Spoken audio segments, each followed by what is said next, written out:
टेकेटर मा जाबो पिकअप मा जाबो मजदा मा जाबो फटफटी मा जाबो।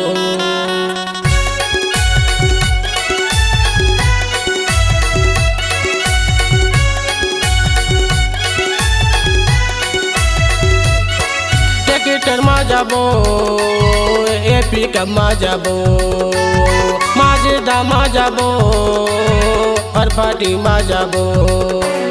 तो कहाँ जाबो भैया? ए चला चला चला लल्लू मेला जाबो गिरौदपुरी धाम। ए भगा भगा भगा लल्लू मेला जाबो गिरौदपुरी धाम। चला लल्लू गिरौदपुरी धाम बोल बिल्लू जय सतनाम।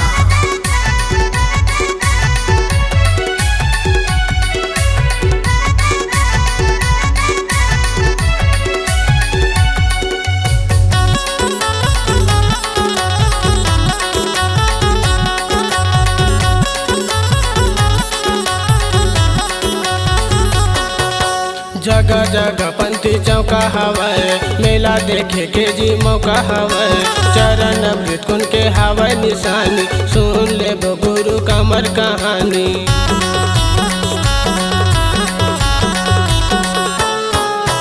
जगह जगह पंथी चौका हवै मेला देखे के जी मौका हवै। चरण अमृत कुन के हवै निशानी सुन ले गुरु कमर कहानी। उहाँ जप लेबो सतनाम उहाँ भज लेबो सतनाम उहाँ जप लेबो सतनाम उहाँ भज लेबो गुरु नाम। तो का जगह भैया?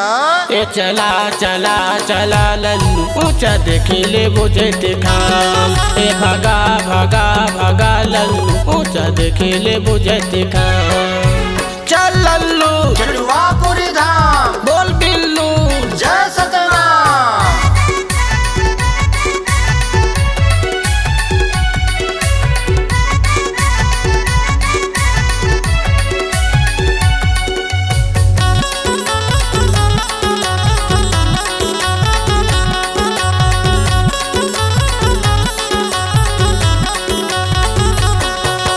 देश विदेश ला मन खे अथे गुरु बाबा के दर्शन पाथे।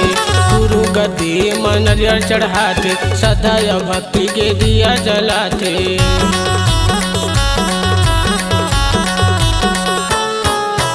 देश विदेश ला मन खे अथे गुरु बाबा के दर्शन पाथे।